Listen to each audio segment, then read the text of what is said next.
Hello everyone, welcome back. Previous class में हम लोगों ने यूनिट 2 के चैप्टर नंबर 1 को कंप्लीट कर लिया है, जिसका नाम था कलेक्शन ऑफ डेटा।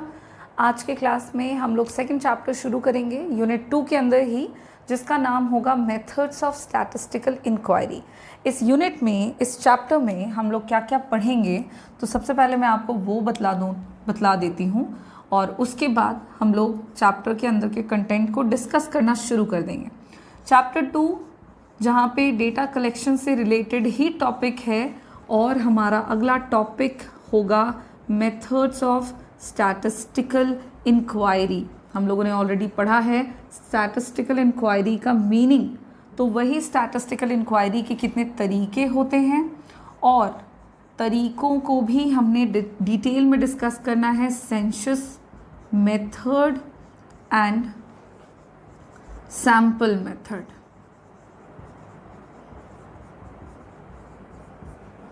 ठीक है, दो तरीके हैं स्टैटिस्टिकल इंक्वायरी के, जैसा कि आपको चैप्टर के हेडिंग से ही पता लगेगा, सेंसस एंड सैंपल। हम लोग यहाँ पर उन्हीं को डिस्कस करेंगे। This is our second chapter under unit number 2। ठीक,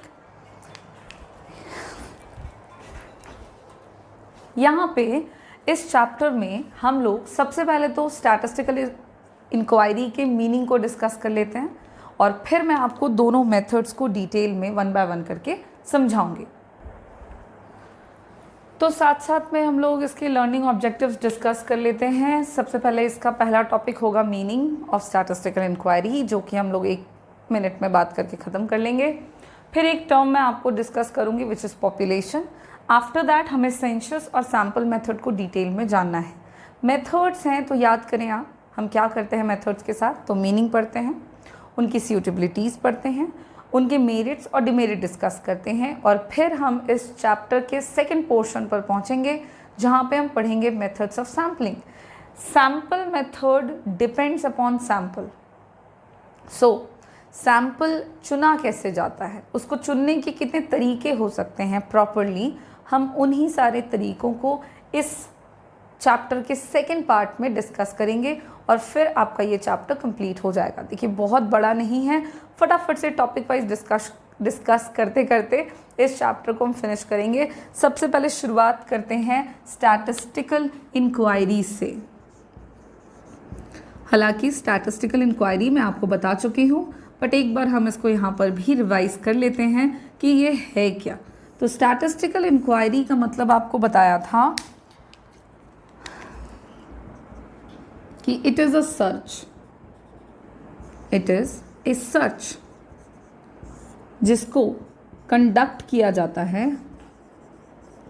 it is a search conducted, एक ऐसा खोज डेटा कलेक्शन का जिसको प्लान किया जाता है बाय यूजिंग स्टैटिस्टिकल मेथड्स या स्टैटिस्टिकल टूल्स। तो स्टैटिस्टिकल मेथड्स का इस्तेमाल करके जब आप प्लान करते हैं, कंडक्ट करना या फिर कह सकते हैं प्लान करना, किसको, सर्च को, किस लिए, for the collection of data, data के सर्च को जब आप प्लान करते हैं बाय यूजिंग स्टैटिस्टिकल मेथड, तो उसे ही कहते हैं स्टैटिस्टिकल इंक्वायरी। और इस चैप्टर में इसी इंक्वायरी के कितने मेथड्स होंगे हम वो जानेंगे। और इससे पहले कि हम मेथड्स डिस्कस करें, आप एक टर्म समझ लें which is population. What is population? तो अगर आप पॉपुलेशन की बात करते हो, जिसको हम आम बोलचाल की भाषा में क्या कह सकते हैं, जनसंख्या। पॉपुलेशन मतलब जनसंख्या। लेकिन अगर देखा जाए स्टैटिस्टिक्स में, तो स्टैटिस्टिक्स में पॉपुलेशन को हम दूसरे शब्दों में यूनिवर्स भी कहते हैं। अब यूनिवर्स और पॉपुलेशन का मीनिंग तो एक दूसरे से थोड़ा अलग है, साथ साथ में यूज़ होने वाले टर्म्स तो ये लग नहीं रहे। अगर हम जनरल सेंस में इन दोनों के मीनिंग पर डिस्कस करें, गौर करें, तो मतलब अलग आता है। पॉपुलेशन मतलब जनसंख्या, जबकि यूनिवर्स मतलब ब्रह्मांड। भाई दोनों एक जैसा तो लग नहीं रहा, but in terms of statistics ये दोनों एक जैसे हैं, ये दोनों का मीनिंग एक ही है। और इन दोनों का मतलब है क्या? तो यूनिवर्स या फिर पॉपुलेशन का मतलब होता है टोटैलिटी ऑफ आइटम्स। जितने भी आइटम्स अवेलेबल है उनकी टोटलिटी। अब ये टोटलिटी ऑफ आइटम्स यानी वो आइटम्स जो कि कहाँ अवेलेबल हैं, तो एरिया, उस एरिया में जिस एरिया को हमें करना है स्टडी।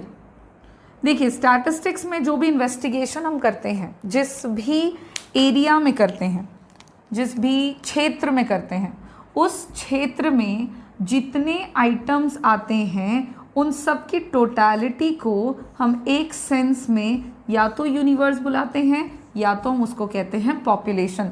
लगभग में बातें सिमिलर हो रही हैं, लेकिन यहाँ पे पॉपुलेशन मतलब पूरे देश की जनसंख्या या विश्व की जनसंख्या या राज्य की जनसंख्या नहीं है, बल्कि यहाँ पर बात ज़रूर जनसंख्या की हो रही है, लेकिन पर्टिकुलरली उस एरिया की जिस एरिया को हमें इन्वेस्टिगेट करना है, जिस एरिया की हमें स्टडी करनी है। तो जो भी एरिया आपके अंडर स्टडी आता है, उस एरिया में जितने आइटम्स हैं उनकी totality is called population. Now अब शुरू करते हैं मेथड्स फॉर स्टैटिस्टिकल इंक्वायरी। इस स्टैटिस्टिकल इंक्वायरी के अगर हम मेथड्स की बात करते हैं तो देखें दो मेथड्स है बच्चों। सबसे पहला मेथड है सेंसस मेथड। ये जो सर्च है डेटा कलेक्शन का, डेटा कलेक्शन है जिसमें हम स्टैटिस्टिकल मेथड यूज़ करते हैं, ये आप दो तरीके से कर सकते हो, एक सेंसस मेथड और अगला सैंपल मेथड। अब सेंसस मेथड किसे कहते हैं और सैंपल मेथड किसे कहते हैं हमें ये जानना है। साथ ही साथ मेथड के अलावा हमें उसके बारे में और भी बातें करनी है कि क्या मीनिंग है दोनों का, दोनों की सूटेबिलिटीज़ क्या क्या रहेंगी, कब आप किस मेथड का इस्तेमाल करके डेटा कलेक्शन करोगे, कब सेंसस यूज़ होगा, कब सैंपल यूज़ होगा, क्या दोनों एक जगह पे यूज़ हो सकता है, ये सारी बातें देखेंगे और इनके मेरिट्स और डिमेरिट्स। चलिए फटाफट से डिस्कस करना शुरू करते हैं और शुरुआत करते हैं हमारे पहले मेथड से जो कि है सेंसस मेथड। देखिए सेंसस मेथड को सेंसस डेटा यानी कि सेंसस ऑफ इंडिया जो आपको चैप्टर 1 में बताया है उसके साथ मिक्स्ड मत करिएगा। सेंसस ऑफ इंडिया डेटा है जिसका इस्तेमाल हम कर रहे होते हैं अपनी स्टडीज़ में, जो कि कलेक्ट होता है गवर्नमेंट के द्वारा, उसके बारे में काफ़ी बातें हमने करी हैं। Census method is a different method, not different method but ये मेथड है वो डेटा है, यहीं पर अंतर हो गया, दोनों में नाम सेम है। अब इस मेथड में देखें होता क्या है, तो सेंसस मेथड एक ऐसा सर्वे करने का तरीका है, एक ऐसा तरीका जिसमें सर्वे या फिर इट इज़ एन इंक्वायरी जिसमें हम इंक्लूड करते हों किसे, तो each and every item of population.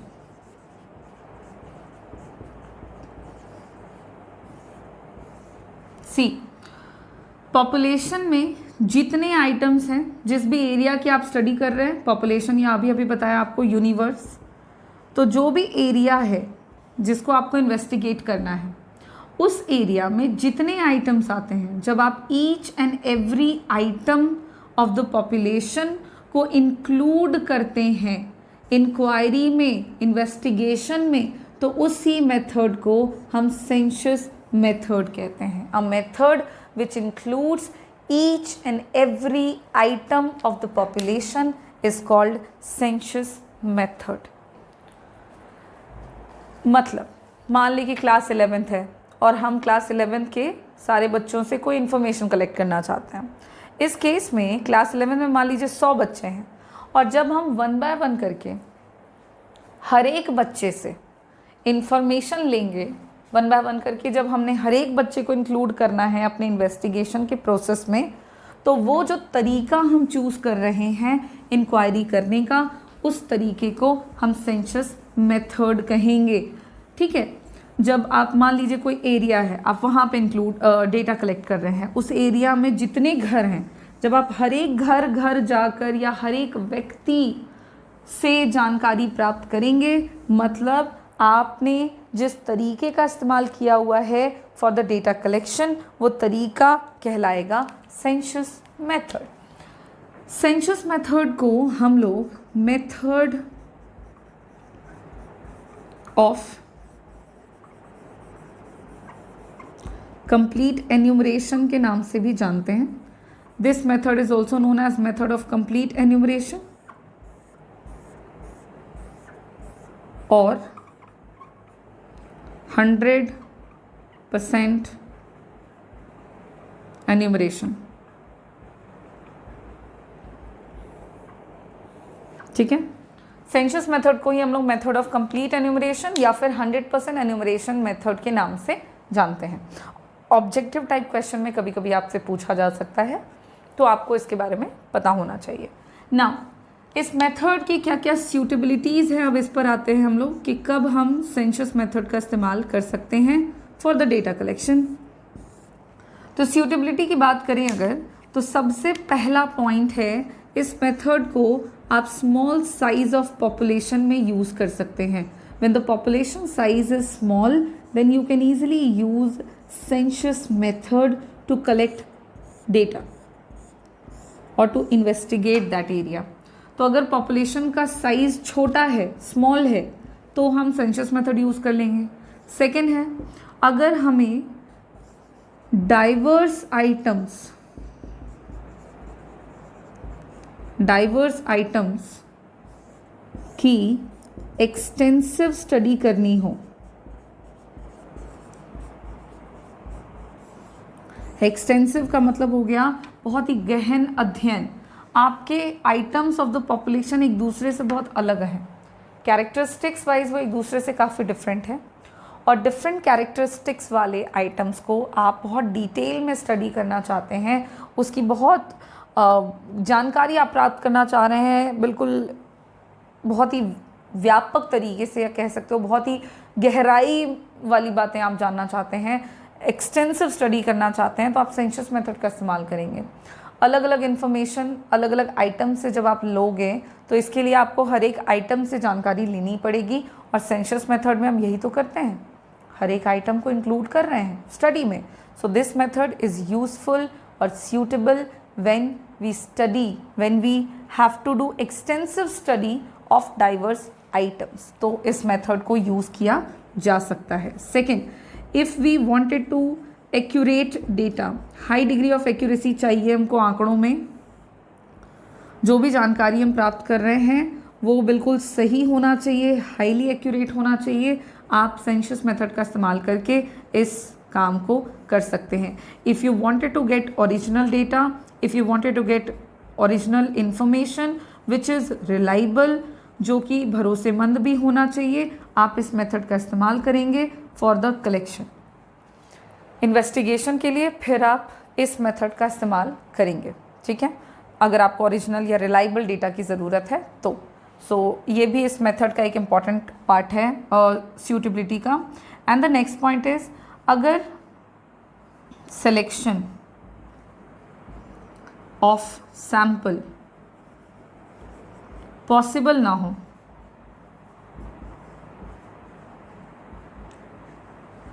अगर आप कोई ऐसे क्षेत्र से जानकारी प्राप्त करना चाहते हैं जिस क्षेत्र में सैंपल को सेलेक्ट ही नहीं किया जा सकता है, सैंपल मेथड का इस्तेमाल ही नहीं किया जा सकता है, उस केस में आपको सेंसस मेथड यूज़ करना पड़ेगा।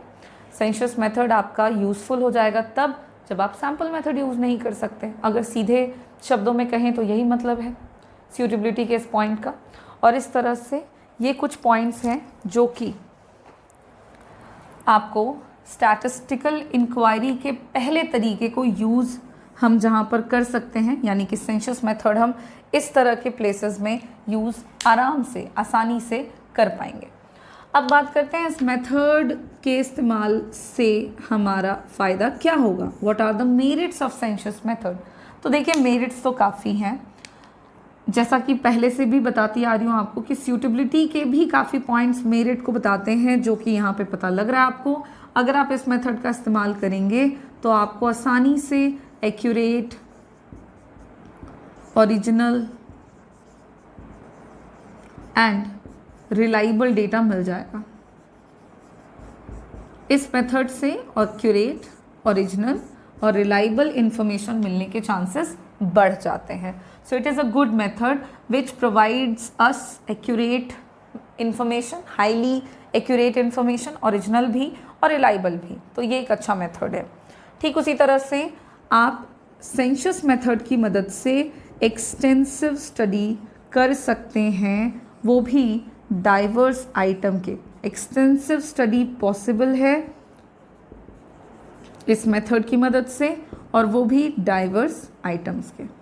अगर पॉपुलेशन के आइटम्स एक दूसरे से काफ़ी डाइवर्स हैं, अलग अलग हैं, तो फिर उस स्थिति में आप उनकी एक्सटेंसिव स्टडी आसानी से कर सकते हैं अगर आप सेंसस मेथड का इस्तेमाल करते हैं तो census method helps to extensive study of diverse items.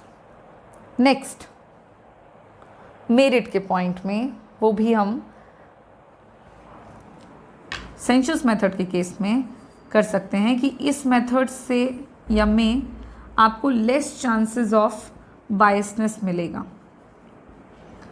अगर आप सेंसस मेथड यूज़ करते हैं तो बायसनेस के चांसेस इस मेथड में काफ़ी घट जाते हैं। इस मेथड में हम ईच एंड एवरी आइटम को इंक्लूड कर रहे होते हैं। जब हम ऐसा करते हैं तो इन्वेस्टिगेटर का किसी भी तरीके का पक्षपात करने का जो चांस होता है वो घट जाता है जब आप हर एक आइटम को इंक्लूड करते हैं। And if the investigator wants to be biased, तो इस मेथड में वो नहीं हो सकता, उसको काफ़ी कम मौका मिलेगा बायसनेस दिखाने का। तो ये एक अच्छा मेथड है कि आप इस मेथड में बायसनेस नहीं दिखा सकते, बायस नहीं हो सकते, मतलब डेटा की ओरिजिनलिटी के बढ़ने के चांसेस हैं। सो ये भी एक इम्पॉर्टेंट मेरिट है इस मेथड का। नेक्स्ट पॉइंट है, with the help of census method हम आसानी से कॉम्प्लेक्स इन्वेस्टिगेशंस कर सकते हैं।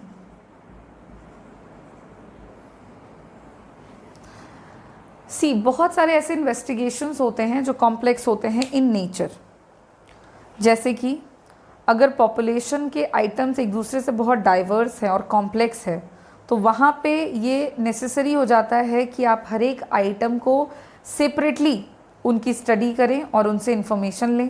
और सेंसस मेथड आपके लिए सूटेबल हो जाता है वैसे प्लेसेस में जब आपको हर एक आइटम से इंडिविजुअली स्टडी करना हो या हर एक आइटम से इंडिविजुअली डेटा का कलेक्शन करना हो।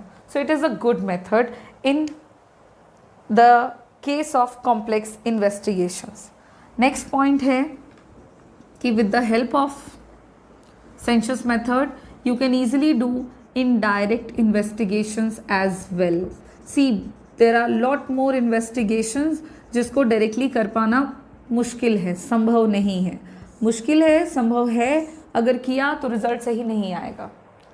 तो फिर वैसे इन्वेस्टिगेशंस को हम लोग इनडायरेक्टली करते हैं और इनडायरेक्टली इन्वेस्टिगेशन में सेंसस मेथड की मदद से ही करते हैं। जैसे कि if you wanted to investigate या if you wanted to do studies like poverty, unemployment, brain drain, corruption, तो यहाँ पे जो भी डेटा कलेक्शन होगा वो इनडायरेक्ट तरीके से होगा। और इनडायरेक्ट तरीके से अगर करना है तो फिर सेंसस मेथड का इस्तेमाल ही करना होगा। So this method will help us to indirectly investigate such information, such topics. So it is a good point of merit of census method. So these are the merits and ये points हैं जो merit बताते हैं census method के। और अब आपको जानने हैं इस मेथड के डिमेरिट्स। मेरिट्स तो काफ़ी हैं, काफ़ी फ़ायदे हो गए इस मेथड के। अब जानते हैं कि इस मेथड के इस्तेमाल में हमें किस तरह के डिमेरिट्स देखने को मिलेंगे, या इस मेथड में आपको किस तरह की प्रॉब्लम्स कहा जा सकता है, या डिमेरिट्स में कमियां हो गई, इस मेथड की क्या क्या कमियां हैं। ठीक है, तो पॉइंट वाइज हम लोग डिमेरिट को भी डिस्कस कर लेते हैं। एंड सबसे पहला पॉइंट अगर आप गेस कर सकते हैं तो बिल्कुल वो यही होगा, इस मेथड की मदद से अगर आप डेटा कलेक्शन करते हैं तो ये तरीका आपके लिए, हमारे लिए काफ़ी एक्सपेंसिव हो जाएगा। खर्चीला तरीका है ये। इस तरीके में आपको काफ़ी ज़्यादा खर्च करना पड़ जाएगा, क्योंकि सेंसस मेथड में आपको डाइवर्स आइटम्स की स्टडी करनी होती है और आपको हर एक आइटम को सेपरेटली स्टडी करना है।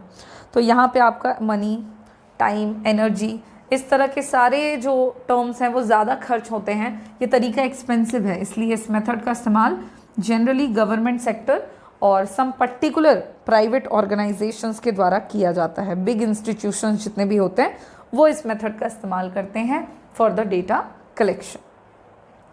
नेक्स्ट पॉइंट इज, इस मेथड का अगर आप इस्तेमाल करते हैं तो आपको लार्ज अमाउंट में मैन पावर की ज़रूरत पड़ती है। सी, इस मेथड में आप क्या कर रहे हो, 100% एन्यूमरेशन करते हो।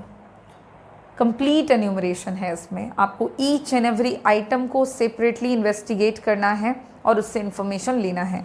जब आप ऐसा करते हो तो इस काम को करने के लिए you require more man power, आपको बहुत ज़्यादा लोगों की ज़रूरत पड़ती है।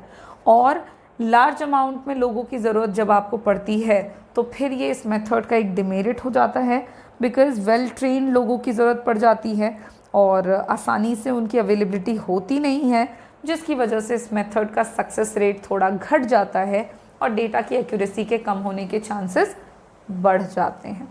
सो these are the also a point of demerit. Next point है, इस मेथड का इस्तेमाल अगर आप लार्ज एरिया में करना चाहते हैं, लार्ज साइज ऑफ पॉपुलेशन में, तो ये मेथड सूटेबल नहीं है। मतलब कहने का है कि this method is not suitable in large size of population या फिर यूनिवर्स। अगर पॉपुलेशन का साइज़ बहुत बड़ा है, लार्ज है, तो फिर वहाँ पे सेंसस मेथड बहुत ज़्यादा सूटेबल मेथड नहीं हो जाएगा। देखिए, इम्पॉसिबल नहीं लिखा है मैंने कि इम्पॉसिबल है, यूज़ नहीं कर सकते, ऐसी बात नहीं है। यूज़ आप कर लेंगे, लेकिन अगर आप यूज़ करना चाहेंगे या करने जाएंगे तो फिर वो तरीका आपके लिए, चूँकि एक तो बहुत खर्चीला है, शॉर्ट एरियाज़ में, स्मॉल एरियाज़ में ही ऑलरेडी काफ़ी खर्च होता है इसमें, ऊपर से लार्ज एरिया में अगर इन्वेस्टिगेट करेंगे तो फिर डेटा की ओरिजिनलिटी, उसकी रिलायबिलिटी घटने के चांसेस बढ़ जाते हैं। So this is the demerit of census method. And the next और the last point is not universally operative. See, this method is not universally operative. आप सोचें कि इस मेथड को हम हर जगह यूज़ कर सकते हैं, आप नहीं कर सकते।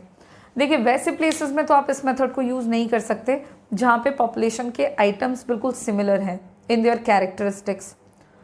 अगर आप किसी पर्टिकुलर प्लेस में हैं जहाँ पे हर एक आइटम एक दूसरे से बिल्कुल मिलते जुलते हैं, उनकी विशेषताएं बिल्कुल एक दूसरे से मेल खाती हैं, आप वहाँ पे ईच एंड एवरी आइटम को जब इंक्लूड करने लगेंगे अपनी स्टडी में, तो वो स्टडी थोड़ा सा इनकन्वीनियंट होगा, इलॉजिकल होगा। आप इतना खर्च करोगे और एक इलॉजिकल तरीके से आप स्टडी करोगे। सो इस मेथड को you can't use everywhere, anywhere. और ये रीज़न है कि ये पॉइंट इस मेथड के डिमेरिट्स को बतलाता है। और इसी के साथ डिमेरिट्स के सारे पॉइंट फिनिश हो जाते हैं और डिमेरिट्स खत्म होने के साथ साथ हमारा सेंसस मेथड जो कि हम लोगों को जानना था, उसकी मीनिंग, उसकी सूटेबिलिटी, उसके मेरिट्स एंड डिमेरिट्स, ये सारे पॉइंट्स हम लोगों ने यहाँ पे कवर कर लिए हैं। ठीक इसी तरह से नेक्स्ट क्लास में मैं आपको सैम्पल मेथड के सारे टर्म्स बतलाऊंगी, जैसे सैम्पल मेथड का मीनिंग, उसके सूटेबिलिटीज़, उसके merits and demerits. After that हम इस चैप्टर के सेकंड पोर्शन पर मूव करेंगे। Thank you.